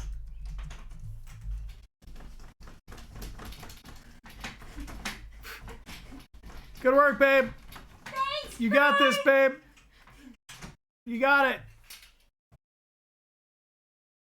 Okay. While my beautiful wife does that, which I would never do all the time, I want to poll this question. Because when we were playing the games, Life is Strange 1 and Life is Strange True Colors, which were your two favorite ones. You doing all right? Just hear the Wilhelm scream, like, ah! I got this. Nailed it. Thanks, babe. The chat. You like my new sweatpants? My cloak sweatpants? Yeah, they're cloak. Yeah, the cloak. Very nice. We're going to do a games club. You want to join us? Yeah. All right. What is more important to you? Because these are the two things that seem to get people the most hyped in the chat during the playthroughs. Number one in the chat for romance or your love interest options, right? Mm-hmm. Which in the first game is only one option, but it's about the romance. Yeah. And the relationship between those two. Or number two, the mystery of the bigger problem of the story and the twist. Mm-hmm. What's more important? Hit me with it. To you. Yeah, it doesn't matter Dear what other player. people think. What do you think? Don't go with the flow. Go with the you. Mm-hmm. And Memento Mori, welcome back for 5 months. Thank you for the love. Appreciate it. This is for any game, specifically these Life is Strange games, is kind of the topic we're on, but feel free however you want. Mm-hmm. Because here's what I'm curious about. Because I know there's a lot of support behind, especially Life is Strange 1. It's like the one that like got this all going. But I'm definitely noticing that like the character and the romance that they have is part of the story. But it feels like that I know both. I know it's both. But if you had to choose only one, right? You voted for romance. You voted for romance. You voted for mystery. Jamming with the mystery. Mm-hmm. Okay. All right. So it seems that the mystery overall for the people who voted is the most important part. Mm-hmm. And then the romance is the cherry on top. Mm-hmm. Okay. Yeah. Cool. Thank you for humoring that question. I know it can be interpreted about a billion different ways, but I just have experience while we've been playing games. A lot of times the chat gets busiest when it comes to the question of romance, who you gonna romance, like in Mass Effect, what path are you going, how's it, da-da-da-da-da-da-da. But then when we actually poll it, not as that hype, yeah. Not that high a priority. Just saying. Well, maybe it's because a romance, people are really opinionated on it, of like to romance or not to romance, and who to romance. It's more of a binary choice. Mm-hmm. Whereas not the always mystery, non-binary, but I mean, in a lot of games, you get two options if you're going to romance as that character. But I feel like with the mystery, that is a more encompassing part of the story, because a lot of the time the plot is revolving around this mystery and what's at the heart of it. So is it safe to say that if you were going to play a game that was 80% mystery and 20% romance, does that satisfy you? Or if you play, 80% of people would be satisfied by a game that was a mystery with a good twist with no romance, more than people would prefer a game that was just romance with no mystery and no twist. Because otherwise it's like a dating sim. Yeah. Romance is a nice add-on. I like the way you put that. Okay. Okay, so I have another question that kind of goes with that. For a protagonist, I'm curious, do you prefer, for these branching narrative games, a protagonist that is already a fully fleshed out character that you are going to project yourself on, and your decisions will shape which direction they go into? Or would you rather have more control over your protagonist, getting to choose your backstory, or getting to choose what they look like, or getting to choose making convoluted? Give me options. Okay. Would you rather make your own choices, the game give you the option to make your own choices about their backstory? Okay, create my own backstory. Or that the character is already developed and that you then drive them through the story.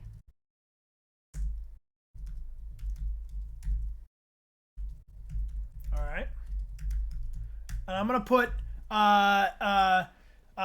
basically a character customization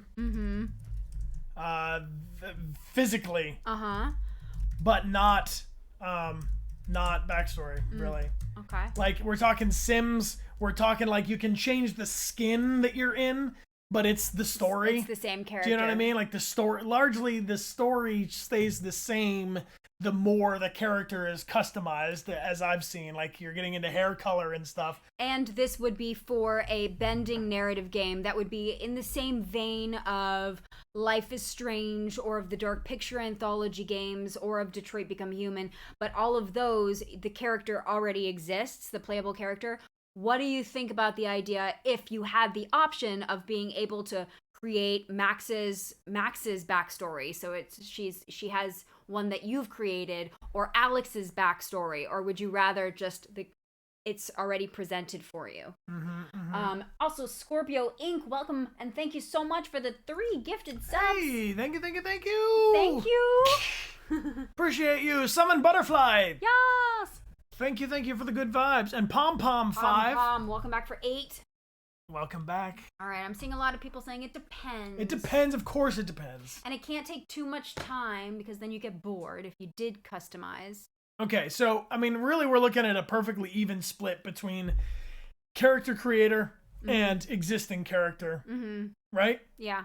The only reason why it looks like one is clearly winning is because the option for character creation is dispersed over 2. So how about this? Because that's real inconclusive. If I could only customize my playable characters ... appearance, backstory, right? If you could only, for those of you who've chosen, or everybody can poll again, but in the case that you're customizing the character, it's not just you're Leon Kennedy and here he goes, you're Connor and there he goes, you're Tomb Raider, there you go, there you're the Witcher and there you go, right? If you can only customize one of these things, would you rather customize the way they look in the game, but their backstory stays the same? Okay. They're always Lara Croft, Tomb Raider, but not, or this would be, for instance, or they're always Max, but they can look different. Exactly. They're always Max, so they're always Shepard, but now we have angular features and we wear this jacket and it's all completely cosmetic. Or number 2, if you would prefer to have a character that looks that way, but then you can decide where they came from. Are they a street kid background? Are they corpo background? Are they whatever? I mean, I get how these are all combined in different elements, but I want to know what is your priority in that case. Because basically what I want to do as a game developer is do all of it. Yeah. And I'm incredibly aware that you can't. Like, if you give the player the option to design the backstory and the appearance, then you're going to have like a lot of the story things about that character be pretty generic, because they have to be true for all of the backstories and the appearances or whatever. Well, it seems that if given the option, people would rather customize the appearance than the backstory. But overall, if we even just took the percentages, people would rather have, it seems, a character that is already made for you, and then you choose how they develop throughout the course of the story based on the choices that you make to the other characters around you. Seems to be the thing. Also, Mind of Mary 90, welcome back for 6 months. And Miles Mem, welcome back for 5. Thank you. Yeah, it could definitely get messy. I mean, the more options you put into it, the more messy it could get. Just to double confirm, team, 1 in the chat for an existing character in the story, right? For the main character. For the main playable character. That you play as. And number 2 in the chat if you want to create the character for the story. Let's go. Let me know.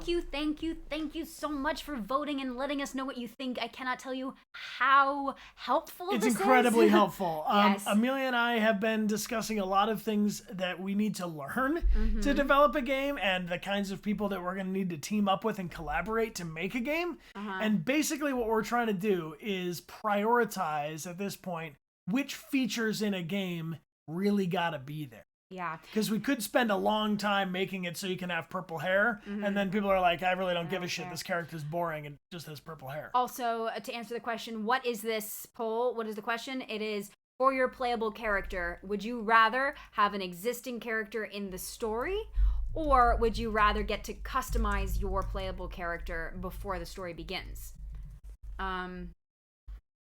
So, like, for example, in all of the Life is Strange games, the main character that you play as is already developed, and then you take the reins. So Max is already a fully fleshed out character. Alex is a fully fleshed out character. Chloe is a fully fleshed out character, and so is Sean. But then you're making the choices that change where how they move and flow throughout the story.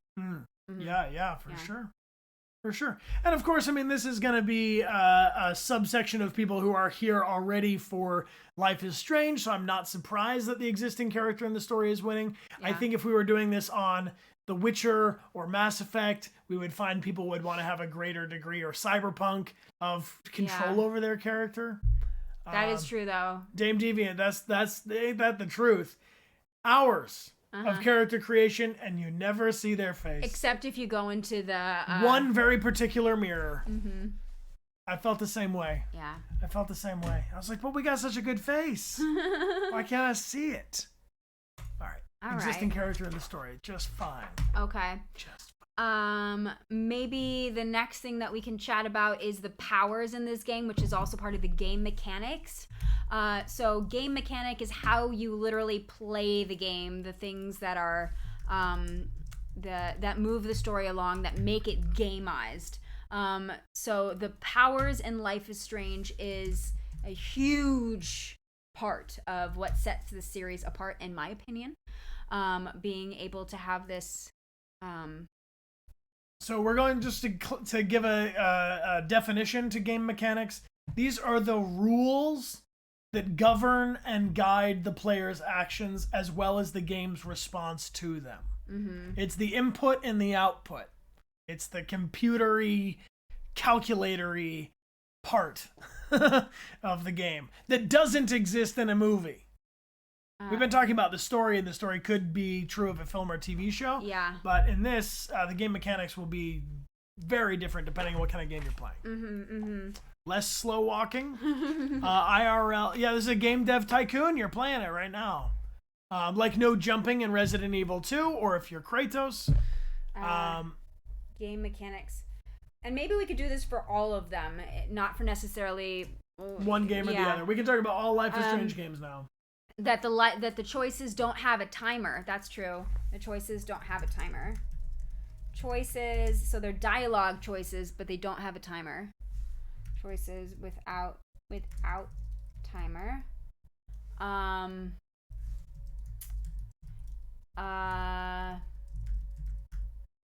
option for a sprint would be nice. Option to sprint. I agree. I would like all games to let me move faster. But see, that's the game devs who are sitting around going, they want a 20-hour game. And they want to run. That means we have to make a 40-hour game that they run through. I'm going to make a game where you walk so slow that everything you do takes an hour. And then you're going to go, wow, how'd he do it? I don't know, guys. I'm intimidated by the idea of making a 20-hour game. I think realistically, this is more of a 10 to 12 hour kind of game. It's our first game. You know? Yeah. So the dialogue options, like, being very clearly defined and different, so you don't click on something and then say like, hey, no, that's not what I meant. Right. I think a big part of the Life is Strange series is environmental clues, so going around and looking for clues and getting backstory based on that. Looking for shiny things to interact with. That there's no timer for the choices, so you can really think about them and deliberate as long as possible. Interactable objects should stand out. Yeah. Can I do my impression of the entire Life is Strange series in one moment? Okay. Will you permit me? Yeah, sure. This is a water bottle. My friend gave me this water bottle.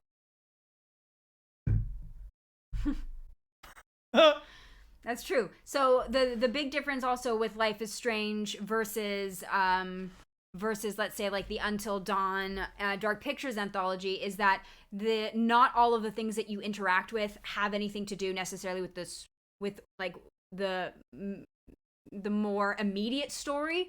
A lot of it is environmental, just giving you more of a world of, versus something like Until Dawn, where almost all of the things that you can interact with have some immediate clue, or you can use it or something like that. Which do you prefer? Do you like having the ability to just get a lot of environmental world of clues with all the different things you can look at, or do you like them to be more usable? Yeah. I see GCat's point, and then you accidentally select the water bottle again, and here, this is my water bottle. My friend gave me this water bottle. Yeah. And then my impression of Life is Strange 1 is Amelia's looking over there, and even though I shouldn't, I'm going into her dorm room, picking this up and going, this is her water bottle. This was Amelia's water bottle. I shouldn't be touching Amelia's water bottle. I think that for me, I see a good amount of things. I mean, when we play Resident Evil, for instance, totally different franchise from Life is Strange. When I pick up a thing in Resident Evil, I got two options. I can keep it and use it, or I might have to scrap it because I don't need it. There's very few things that I pick up in Resident Evil that I don't need to do something with. Yeah. Do you know? I definitely think that, like, for me, I'm someone, I want to get all the shinies. I want to click on everything that's interactable. And so sometimes that, will end up. So then your husband's sitting next to you going, oh my God, you clicked that 4 times already. Oh, and then if you could show somehow that you've already looked at it. My friend gave me this water bottle. So if you could differentiate, like, oh, I did pick this up. I don't need to necessarily pick it up again unless I want to. This is my water bottle. Oh, shit, I remember this. Yeah, so showing a check mark that you've checked, that you've investigated. Yeah, or just like change the color of the text would be cool. I mean, to me that was like, a big obstacle, because what it is for me is I've been thinking about this a lot with the branching dialogue thing. So, Mass Effect, Horizon Zero Dawn, open world dialogue branching. However, it's devoid of conversational reality, in my opinion, because there's not an element of time. There's infinite amount of time to discuss all of the lore, which is fine. However, in a game like Until Dawn or Detroit Become Human or Life is Strange, you only get the one shot to say the one thing, and you got to choose this one or that one. Yeah. I agree that sometimes in life there's plenty of times to discuss, but I think in a game, if we have to save the world, but there's also time for me to like ask like follow-up questions to 9 other things, my tiny short attention span goes, lies. This isn't a real thing. I'm no longer in the hot seat. Mm-hmm. I'm being kind of like lore educated, right? Uh-huh. So for me, the balancing act, I think, is about like, what do you need to find that you have to find to progress the story, and what do you need to find that's like environmental and tells you a deeper version of the story. But if it's just like some miscellaneous other shit, like I don't even need to click on it. It can just be like stuck to the floor. Yeah, it depends. I think yeah, having just one chance makes it feel more real and not too much exposition dumping. I agree. Especially if we're giving you a mystery. Also, Jemu Gaming, thank you so much for subscribing and welcome. Hey, Jemu, come on in. Stream. Welcome to Games Club. We're doing these on our favorite games that we've streamed together, and the Life is Strange series is absolutely one of the top series that we've streamed on Twitch together. Yes. All of those playthroughs are on our YouTube channel if you'd like to check it out. ! YouTube in the chat will get you the link. Let's talk about these game mechanics you brought up. All right. So, which are your favorite game mechanics of the Life is Strange series? Is it the dialogue choices that you're making throughout the game? Is it the fact that your decisions don't have a timer, so you can spend as long as you need trying to decide what the best thing to say is? Is it the environmental clues, how you could go around and learn a lot about the characters, learn a lot about the space just by clicking on different objects and investigating them? Is it, well, there's not really time to reaction. I'm not saying specific. I'm talking about all games. Oh, okay. Y'all are the Life is Strange crew. You're here. Yes, it's in the context of that. Okay. But we're talking about games here. All right. So not necessarily in Life is Strange, because Life is Strange does not have these timed reactions.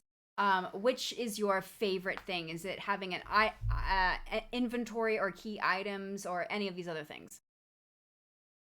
I was confused. I thought this was about Life is Strange. This is about the game you and I are building, wife. I know, but I thought we were just talking about this in particular with Life is Strange, because that's what this whole thing is about. So. Game mechanics. Okay. What I'm looking for is if there's people here who prioritize these things too, because just because you like Life is Strange doesn't mean you don't want a game to have timed reactions. Like maybe I might have enjoyed Life is Strange more if at least some of the things had to happen on time. Because otherwise, I'm just fucking floating around going, this is my water bottle. My friend gave me this water bottle. Mm-hmm. You know? All right. And I want to pick it up for the third time, and then someone smacks it out of my hand and says, run! And then I have to run. Okay. Can we add accuracy of choices versus lines? Like, oh, yeah. That's a big pain point for people. That comes up every time we talk about branching narratives, is that the thing says doubt, and then the character goes, I'm not so sure about that. Yeah, right? That works. Uh-huh. And you buy it. But if it says doubt, and then you're like, you know, saying something is like nearby, but it doesn't give the impression of it, then there's this disconnect of like, no, that's not what I meant to say. And I think as soon as one of those things happened, in Life is Strange 2, there are some time things. Thank you, Miles. Oh, yeah, I don't remember that.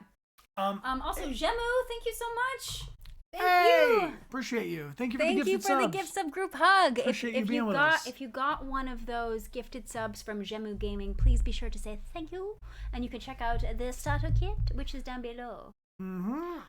Okay. Environmental clues and the dialogue choices are definitely the top contenders in terms of the game mechanics.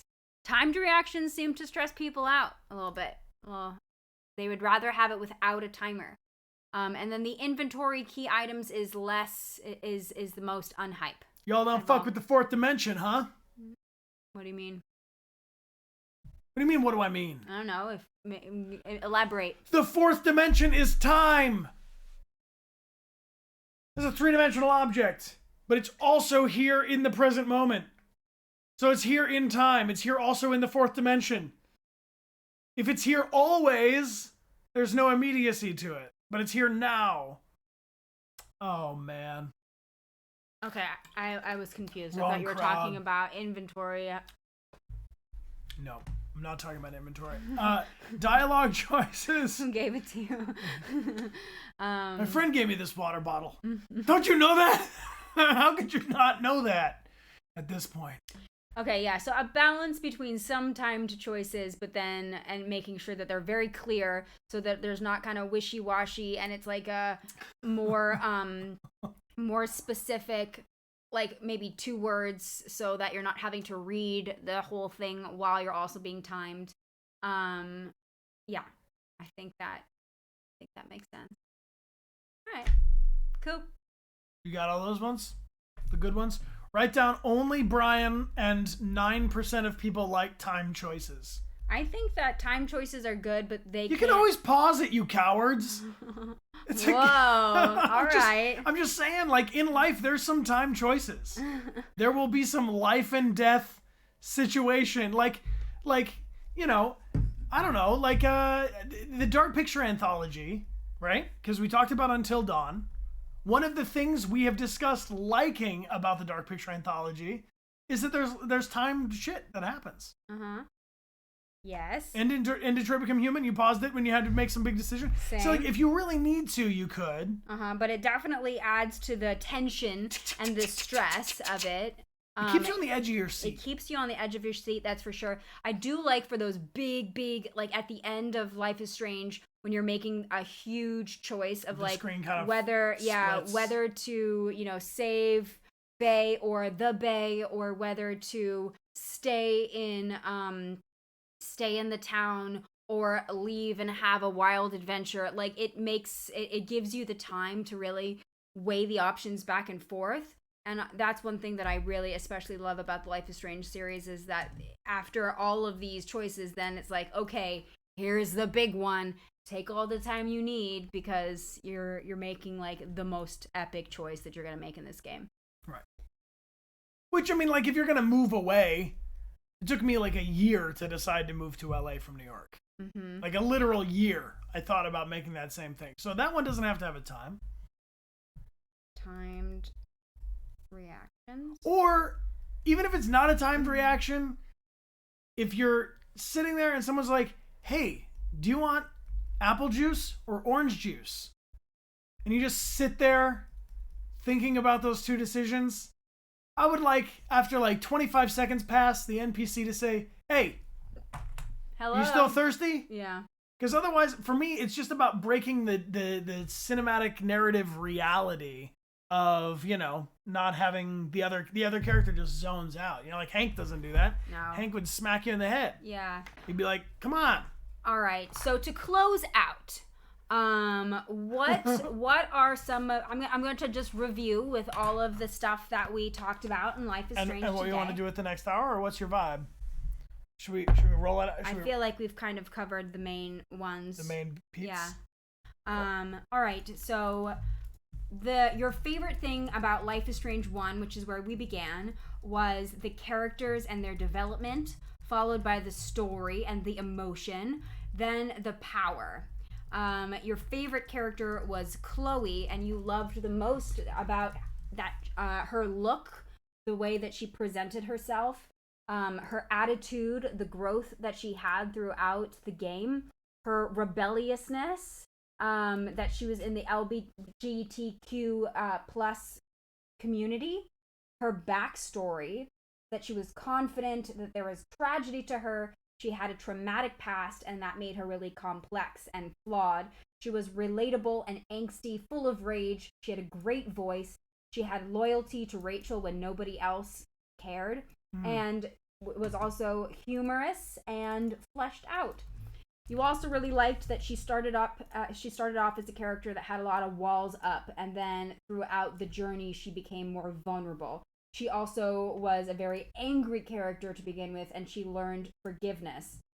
She started off being very selfish and self-centered, everything revolving around her, but by the end, she became selfless, and she learned to take responsibility for her actions, realizing that the world doesn't revolve around her and that she supported Max no matter what.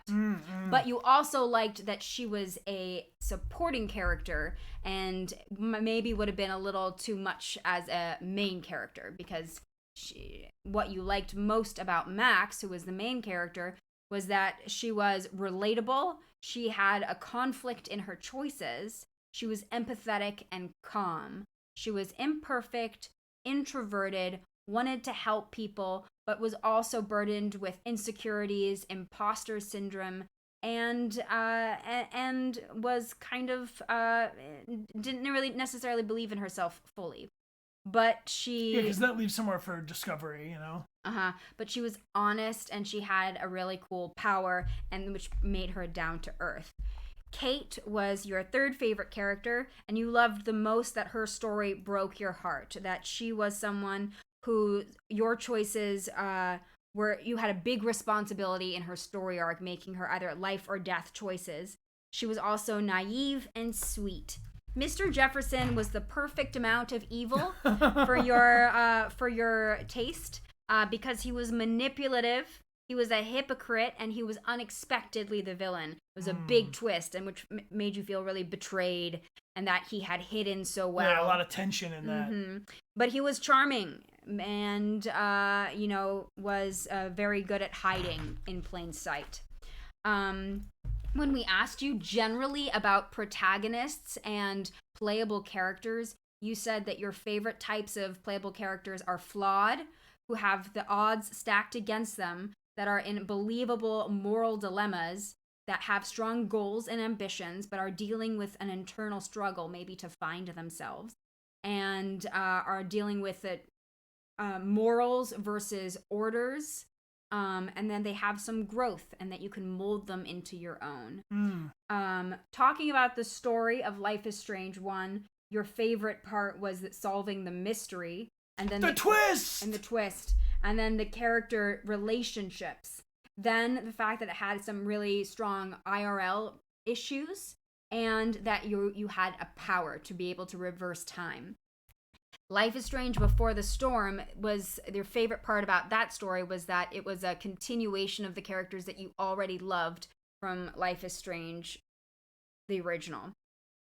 Your favorite part about Life is Strange 2 story was the family brother dynamic, followed by the IRL issues and the adventure that they faced going south. So it was a literal road trip. And then True Colors, your favorite part of that story was the empathy and the powers of being able to read people's minds, essentially, and see what they're really feeling. You also loved that the characters were more mature and older, and that it was about finding a new found family. And when we asked about the game mechanics in general for bending narratives, you loved dialogue choices, environmental clues, and storytelling, and decisions without a timer, followed by decisions with a timer. Which I saw the good point flowing through the chat about that sometimes the stress coming not from the decision being timed, but from not being able to read enough of the stuff on the prompt. Because sometimes the game will start off like, here's the backstory, and a little bit of... Yeah. And you're like, no, I was trying to read that. Yeah, I think if there's a time decision that your choices need to be like one word or two words. Left or right, pretty much. So that it's much clearer. You don't have to be like, wait, totally I can't read valid. it. Totally valid. And then the inventory key items were the least essential part of the game mechanics. Yeah. Nice. Well, do you have any final thoughts on Life is Strange and what makes that particular series so unique and so special? I have a question. I'm going to pull this up, and everybody feel free to answer the poll or toss in your own feedback. But if you could have a superpower, right, for your character in this game, there are 3 options here, and I'm curious which one gets the most love. Telekinetics, or to be able to control things with your mind, right? So you'd be able to, like, will things into happening. Number 2, empathy, the ability to read people's feelings. That's not unlike True Colors. Or number 3, let's call it true sight, where you can see things that other people can't see. You're like the ultimate detective, R2 to scan kind of a thing. So all of these things are, could have some overlap, but I'm just curious with the group that's here right now, if you could control things with your mind as a character, so you'd be sort of abnormally powerful or abnormally defendable. Number 2 would be empathy, reading people's emotional life, the other characters for your interactions. And number 3, if you had true sight, so you're looking at clues, environmental details, things like when you pick up this water bottle, you would know. Fearless Geek, welcome back for 22 months. And Fahad, thanks for the gift sub to Jasmine. For real. Thank you. Okay, this is an interesting split. Pretty even. Telekinetics is getting a little bit more love than true sight, and empathy is rounding it out. But altogether, it's pretty close to a third, and a third. Empathy is very heavy in real life, for sure. I was just writing out favorite color. Favorite power. And I'm going to do one more poll called Favorite Color. Are you ready for this? I'm going to hit you with 7 colors, team. Couple more seconds. Looks like telekinesis, then true sight, then empathy. Favorite color for Amelia, would like to know. Favorite color? And Jarhead, yo, thank you for the double gifted subs, friend. Appreciate that. Well, thank you. All right, red, orange, yellow, green, blue, indigo, which I'm going to call dark blue, and violet. Yes. I'm just going to give you the colors of the visible light spectrum. I don't know why. Type 1 for red, 2 for orange, 3 for yellow, 4 for green, 5 for blue. Let's call it a lighter blue. 6 is indigo or a darker blue, not quite. 7, violet. What's it going to be? What's your favorite color of all the colors? Let us know. And Saloon Girl and Dry Wolf, welcome. Thank you again, Jarhead, for those gifted subs to them. Well, I guess pink would go in with pink, red. I'm putting in red. With pink is a highlighted, lighter, and a bright, higher brightness. Red. Red. Well, I'm not surprised that blue's getting the most love. It's the calming color. Calming colors. We did a curiosity show on colors and their meanings before, which was really, really interesting. Feel free to type 1 in the chat if you like red or pink the best. We can call that. We'll put that in team red. Violet would be also purple, of course. You love mustard yellow. There you go. Like blue is like your eyes. And Mitsurugi likes the whole rainbow. There you go. And Certifiable Nut chooses translucent. Translucent indeed. Look at you. All right, that's a good poll. Amelia Rose. Yes. Do you have any other poll things you want to do, or should we check out a little bit of mail before we raid? Oh, let's check out some mail. Should we check some mail? Yeah. 30% goes to blue. Nice. Green is just there below it, and then violet or purple. Blue, green, violet. Red is after that. Cool. Sweet, sweet, sweet, sweet. Thank you all for the good news. Mail time. Mail time. So let's check out some mail. Our moderators deserve a little bit of love. Thank you, those mods. Thank you, lieutenants. We appreciate you helping us on Discord and Twitch. Also, tomorrow we are going to be beginning Batman Arkham Knight. So come and join us starting 4 hours earlier than whatever time it is for you right now. Sunday we are continuing Horizon Forbidden West. And Tuesday we're continuing Myst, the 1993 point-and-click mystery adventure. And then next Friday we're checking out What Remains of Edith Finch, and we're going to be doing a Games Club style playthrough of that where we're going to be talking all about it all the way through. Ooh. Let me tell you what, team. We got some mail.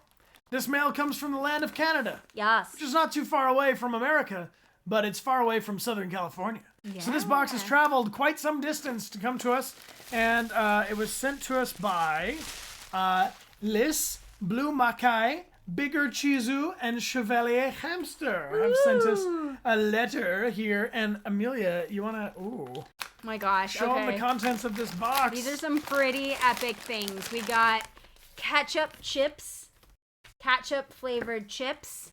Also, please feel free to say yum or not for me. Just, I'm curious. So ketchup chips, what are your feelings on that? Dear Brent, can I read this out loud? I think I can. It's a group one from Jax as well. We thought that since we all haven't been able to travel this year, we would send you some snacks from Canada. Aww. Because tasting another country's food is a bit like traveling from home. So we all decided to send you snacks and chose them together. The 3 kinds of chips we've sent you may seem peculiar, but they are typical from Canada. Okay, dill pickle chips. Thoughts? Yum or not for me? Yeah, that's from Liz and from Hamster's brother. Nice. There's also, what do we got? We got Smarties, which Jesus' specific choice. And the Menards candies are also a classic here. Ooh. We couldn't omit sending you food made of maple syrup, such as tea, cookies, and candies. Maple sugar may not be a snack, but it can be added anywhere. Hamster suggests putting it inside crepes. Ooh, I like your suggestion. All right, this is all dressed, which I don't know what that is, but looks like pepper, salt, and maybe onion. That looks good. Ooh, speaking of, they've also added this boreal bacon pepper from Quebec's First Nation land. Whoa, bacon pepper. Yum or not for you? Let me know. I'm all about that bacon pepper. I'm going to put that on everything I can for the next foreseeable future. The company making it is owned by and employs First Nation people. Firstly, we had to give you this poutine sauce, which is in here. Poutine is Quebecois. Unfortunately, we couldn't send you cheese curds, but cooking it with melted cheddar chunks still works. I've never had poutine. What about you? Have you had poutine? Thoughts? I haven't tried it yet. I'm very excited to try this. We hope we made you discover new foods that you will like. Your friends from Jack's 3379, Mackay ST, and Bigger Cheeses and Chevalier Hamster. Ooh. All right, so we got some maple sugar. That's pretty cool. Has anyone ever gone ice canoeing? Also, little maple candies. I love maple syrup. And maple taffy candies. That's cool. Some maple tea. It's a blustery day. I'm definitely having some tea when we get home. Oh, here we go. Some meringues. Poofs. Some young puffs. All right, Swedish berries and fuzzy peaches. These look interesting. Maple leaf, maple everything. Oh, I love me some Sour Patch Kids. Sour Patch Kids go a long way with my beautiful wife.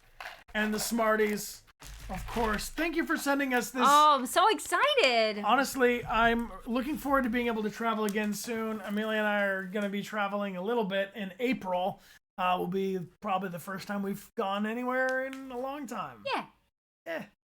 And I gotta also say thank you to Uni Bold But Loony, who did send unto us all collectively this Pokemon tin. Anybody wants to guess what's inside of it? Pokemon! Yes, Pokemon. This is filled with Pokemon cards. We will not be able to show them all individually, but maybe Amelia can show off some of the fancy pants ones in there. Yeah, there's a lot of fancy pants ones, like this really amazing little Blissey. Happy Blissey. And look at this crazy Charizard VMAX. It's a golden. It's a metal card. It's a yes, there it is. And here's another one. There's a lot of Pokemon cards here, team. I don't have time to go through all of them, but thank you again to Uni Bold But Loony for sending along this beautiful collection of cards. We are going to get into it, Amelia and I, and sort them out. If anybody has a Pokemon that they really love and they'd like to trade Pokemon cards with us, you can email me at emaildechart@gmail.com. Let me know your favorite Pokemon. And if you'd like to trade, Amelia and I are collecting specifically Chanseys and Blissies. We collect, obviously Charizards, but so does everybody. We love that. Good old Pikachu. If we can get some unusual Pikachus, we're trying to build up a collection of. And what else is here?